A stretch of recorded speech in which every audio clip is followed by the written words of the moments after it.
თეირანში სხვადასხვა ადგილას ერთდროულად 5 ავტომობილი აფეთქდა, რომლებშიც ასაფეთქებელი იყო დამონტაჟებული. პირველადი ინფორმაციით ლიკვიდირებულია კიდევ 5 ბირთვული ფიზიკოსი, მათი ვინაობა ამ დროისთვის უცნობია.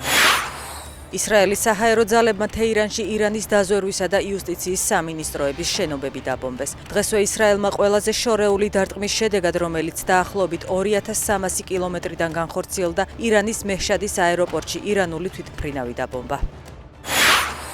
ისრაელსა და ირანს შორის მშვიდობა მალე გვექნება, გავხადოთ ახლო აღმოსავლეთი კვლავ დიდებული, წერს ამერიკის შეერთებული შტატების პრეზიდენტი დონალდ ტრამპი.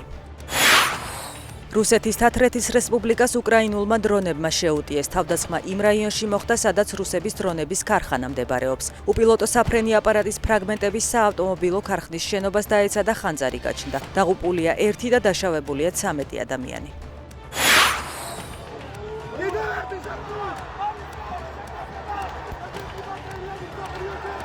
ეთერ ლიპარტელიანი მსოფლიო ჩემპიონია. ის პირველი ქართველი ქალი ძიუდოისტია, რომელმაც ძიუდოს მსოფლიო ჩემპიონატზე ოქროს მედალი მოიპოვა.